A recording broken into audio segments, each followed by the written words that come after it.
Hallo und herzlich willkommen zusammen bei Dein Antiheld. Ich habe heute das große Vergnügen, mit Chuck Palahniuk zu sprechen, dem Autor von Fight Club und von Fight Club 2, und der Comic-Fortsetzung des legendären Romans und Films, das im Anfang Dezember bei Splitter erscheint. Chuck, it's a pleasure to have you here. How are you doing today? I am fine, and I wish I spoke German as well as you do. Do you at all? Ein bisschen. Mein Name ist Chuck Palahniuk. Okay, that's a start. We can go from there. So, but don't be afraid for my German audience. I'll add subtitles later, so everyone who's not familiar with the English language will hopefully get anything we're talking about. And what we're talking about today is Fight Club 2. And Fight Club 2, many fans were hoping for a sequel of Fight Club, who was a very successful novel in the beginning and became a major motion picture starring Brad Pitt and Edward Norton. And it was a big surprise to your fan base and to public in general that it was released as a comic book. What happened that you made that decision and that you preferred the medium comic book over a second movie or a second novel? I live in the area of Portland, Oregon, and a friend had me to a dinner party, and she had people very well known in comics, Brian Bendis, Matt Fraction, people representing different comic publishing houses, and they really talked to me throughout dinner about doing a comic. And at the time, it seemed like Fight Club would be the best topic, because for a sequel to stand on its own, it couldn't be another novel and it couldn't be another film because it would be compared directly to the first. So I thought a third medium, doing it as a graphic novel, would be the only way that a sequel might have a chance of achieving its own place in the world. And so these comic people taught me the skill. And I also had the time. I had 2 years to devote to writing new form because all of my work was done for 2 years. So the combination of the right people and enough time, they wanted to do it. Yeah, I'm very glad to read the result right now. I had a lot of fun of it, and I was really impressed. And what I thought when I first heard that Fight Club 2 is coming out as a comic book was, yeah, that absolutely makes sense, because you've always been playing with the narrative chances you get from a certain medium. And when we remember the novel, when we remember the movie, it was always like including the reader, and your comic book does it now, and it uses some some very fresh narrative elements, like obstructing certain panels and obstructing certain views on the panel. Whose idea was that? Was that yours? Did you make the whole concept? How can we imagine the creative process and the collaboration with the other artists? I'm very much against dialogue in narrative. I think dialogue, things that are spoken, is the poorest form of storytelling. And so I wanted to keep dialogue to a minimum. And where dialogue was going to become pretty or overly clever, I wanted to cover it, to kind of negate it. So that was one reason for covering dialogue, was just because I dislike dialogue. That is very interesting, because although there is little dialogue, there is a lot of communication, but the communication comes from like mimics and from inner monologue and from symbolism. In contradiction to that, there was a lot of dialogue in the creative process, I think.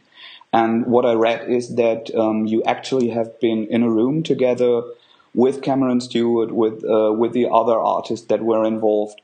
And that is very uncommon for a comic project, as far as I know, because most of the time people tend to call via the telephone or use email as a form of communication. And as an author who basically writes novels, How was that experience for you to work together with other people in one room on a project that first came to your mind? That's the main reason why I went with Dark Horse as a publisher, because Dark Horse is in the Portland area, and they could arrange for these face-to-face meetings. Because I knew that I would have to be taught this new form of storytelling, and I would have to meet the colorist and the letterer, and I'd have to meet Cameron Stewart, the artist, because those would be the people who would be teaching me how to tell a story in pictures instead of just words. So that was the reason for being with Dark Horse, so that I could have these meetings throughout the first summer we put the book together. Coming from that idea and coming from that experience, do you consider any other comic projects right now? I am considering other projects. I have 2 other major projects I'd like to do, but I've been asked not to talk about the details. But it's great to hear that you seem to like it. You seem to like the medium. Do you just like it since you've been working with it, or did you have a connection to comic books before? Until I met the group of people at the dinner party who sold me on the idea, I really didn't have adult experience with comics. Mm-hmm. But I love working as part of a team. And working on a comic is much more like working on a movie, where it's a constant collaboration, as opposed to working on a book where you are by yourself so much of the time. And that's just a much more enjoyable way to work. I see that, and I think comics can be used in a very similar way to cinematics, to making movies, because you still have the graphic information and the words with it, but you are not tied to so many rules and borders. You don't have the budget. No one tells you we can't do that effect, we can't realize it because that would be too expensive. Comics generally are presented in a more artistic way. Is that something that you experienced and that you enjoyed, or did you not realize it as that because you're coming from novels who don't have these borders as well? What would you think about that? One of the main reasons why I chose Cameron was because he's criticized for drawing things in too cartoonish a way. Yeah. And I like to depict very dark, possibly upsetting, tragic things, such as the children who have progeria, a terminal illness. And those children become warriors in the comic. But if they're drawn too realistically, they become so sad, they become so overwhelming in their condition that the reader wouldn't accept them. The reader would leave the story. And likewise, if this story were depicted as a movie, you would have to make those children so realistic to be filmed that they would shut down the story. People couldn't get past that aspect. But with Cameron, he can make things cartoonish enough that you can tolerate being with even the saddest things. And that's why he was such a benefit. He's a great choice. Was he actually yours, or did someone at Dark Horse nod you into that direction? My editor, Scott Alley, really advocated for Cameron from the beginning. And we looked at a lot of other artists, but Cameron seemed to be the best choice. Yeah, he brings this, what do you say, this cartoonish attitude to it, and I think it fits the characters of Fight Club great, because when I think about the movie and when I think about the novel, they are exaggerated characters. Visualized in the movie, you could work with like camera angles and very extreme expression through vibrating the camera or working with colors or lighting. And I think the comic brought another quality to it because this exaggeration, this over the top attitude to especially Tyler. I love the comic book Tyler. Tyler and how he's now called Sebastian are friends first. They're growing together. They are two parts that get separated when they come across things that Sebastian, or he wasn't called like that back in the first chapter, does not want to cope with. Can you give us a hint? Can you give us a nod where we are going? If they will grow back together, or what was your intention about how you play these two characters now? We're going to find out more about the narrator's past, and we're going to find out that Tyler hasn't just been a part of the narrator's life, but that Tyler was a part of the narrator's father's life, and his grandfather and his great-grandfather's life, and that Tyler has gone back throughout all of human history to create the circumstances that led to the birth of the narrator for a very specific purpose. And so we'll see the story expanding far, far back into history, and how we're about to reach the end of history. Tyler's about to wrap up his huge plan in just a few days. That is very exciting. I'm really looking forward to that. You just told us that you wanted Fight Club to be a comic book, and that you told us about the reasons for that. Does that exclude any option to movies? And I suppose that you must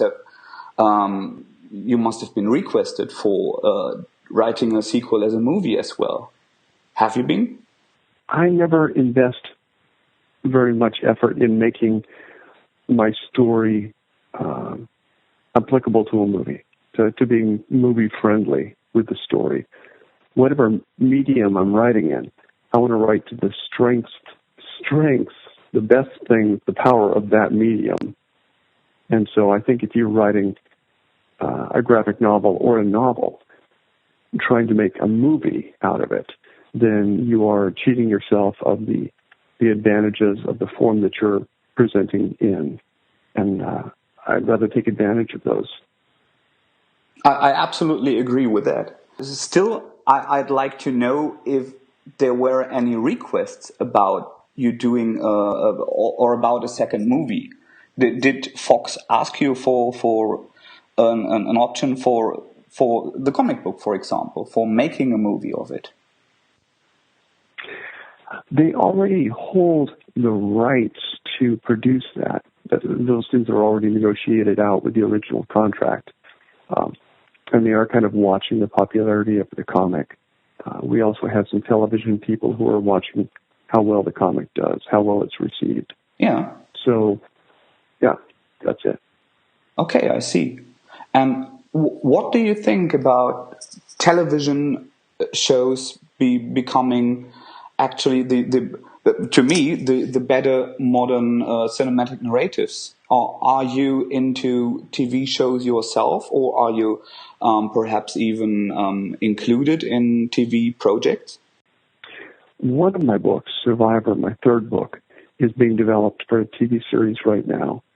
And Jim Uhls, the screenwriter who wrote Fight Club, is writing the first season of the Survivor inspired television series. But that's really my only television project. And I myself am not a large consumer of television. Concerning your media consumption, is there a certain medium that you like to consume, like other novels, or now that you're more into it and that you obviously have more projects, have you been checking out comic books of other artists, of other writers? Not so much. I did before I started this project. I read a lot of comics, but I'm a little afraid of unconsciously adapting the voice or the style of other writers while I'm working on a project. So while I'm working on something, I stay away from similar stories, and I'm more likely to read short stories and more likely to read novels at this point. I read a lot of nonfiction, a lot of scientific studies as well. Okay, I see that. Although I think you have such a distinctive and grown style that I would not fear you to get corrupted by this. I absolutely understand that. Let's get back to Fight Club 2 as a comic book and Fight Club 2 as the end of your narrative. Is it the final chapter in Fight Club, or do you plan to expand the story further? I do plan to extend it further. And have you decided about the medium for it? It will be another graphic novel, but it will be a longer series, at least a dozen issues. And I have been asked not to talk about it very much. That is very exciting. Have you ever talked about this before? I have. I've talked about it a little bit, and that's why I've been asked not to talk about it. Okay. You're afraid I'll say too much. I understand. I'll stop bitching now. Let's talk about Project Mayhem. Do you have any fear about your stories, about your ideas, who are symbolic, who are metaphors, being put in the wrong place or being understood the wrong way, being abused by people who like to cross borders, to use your narrative as some kind of expression for this being right? Have you experienced something like that before? I haven't experienced it, and I would argue that really any kind of story or message can be misconstrued and used for anyone's personal mission. I make it very clear that what I'm celebrating in Fight Club is a consensual engagement in violence. That everything in Fight Club that is so entertaining is completely consensual between parties. No one is victimized because everyone has agreed to do what they're doing. And where things start to fall down, break down, is where things become not consensual. And that's where the narrator has to take action to try to resolve that other side of himself.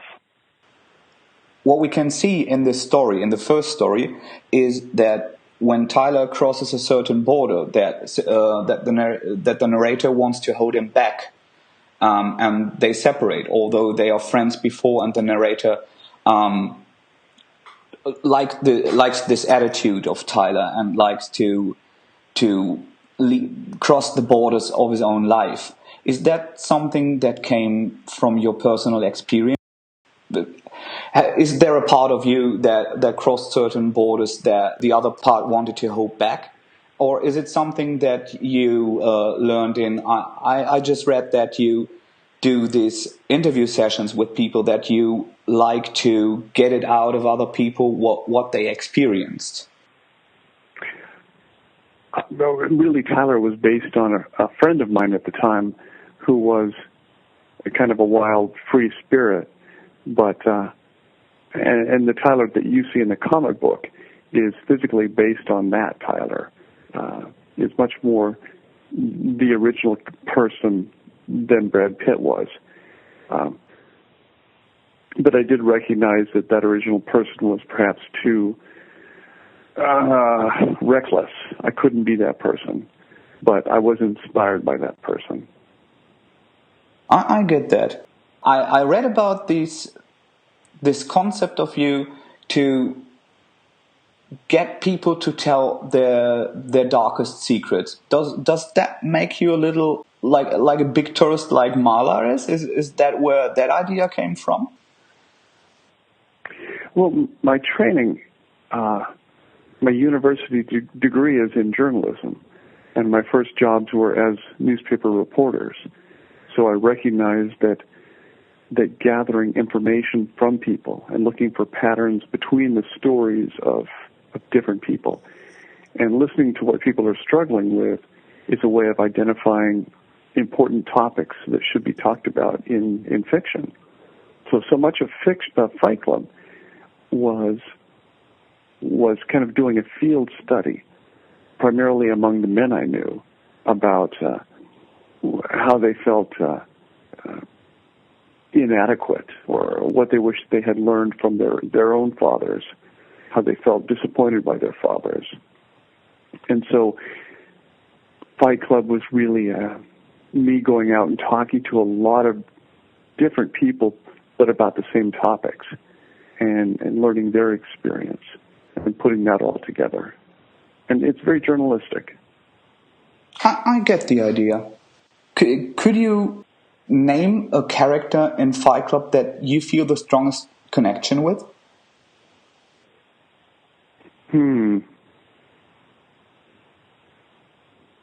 Boy, I feel a connection with all of them, or they would not be there. I can see that. Yeah. But is there something you feel the strongest connection to?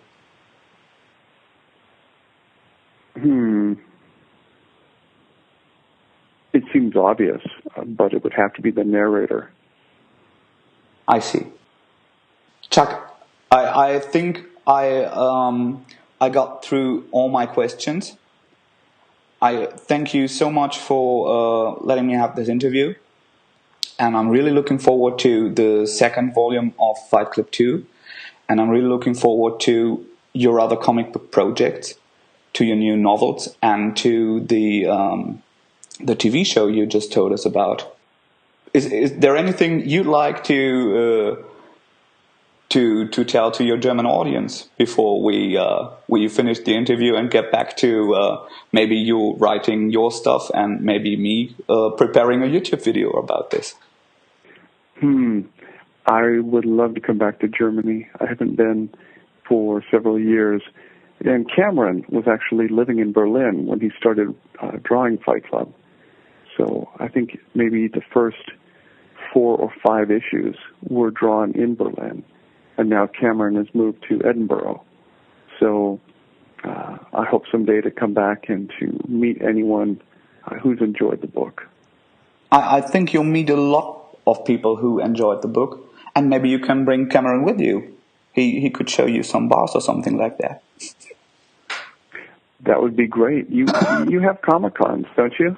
We do. We will have 2 big Comic-Cons in Germany the first time this year, and that will have international guests. So they're adapting the concept of the big US cons for the first time. It's a very exciting time.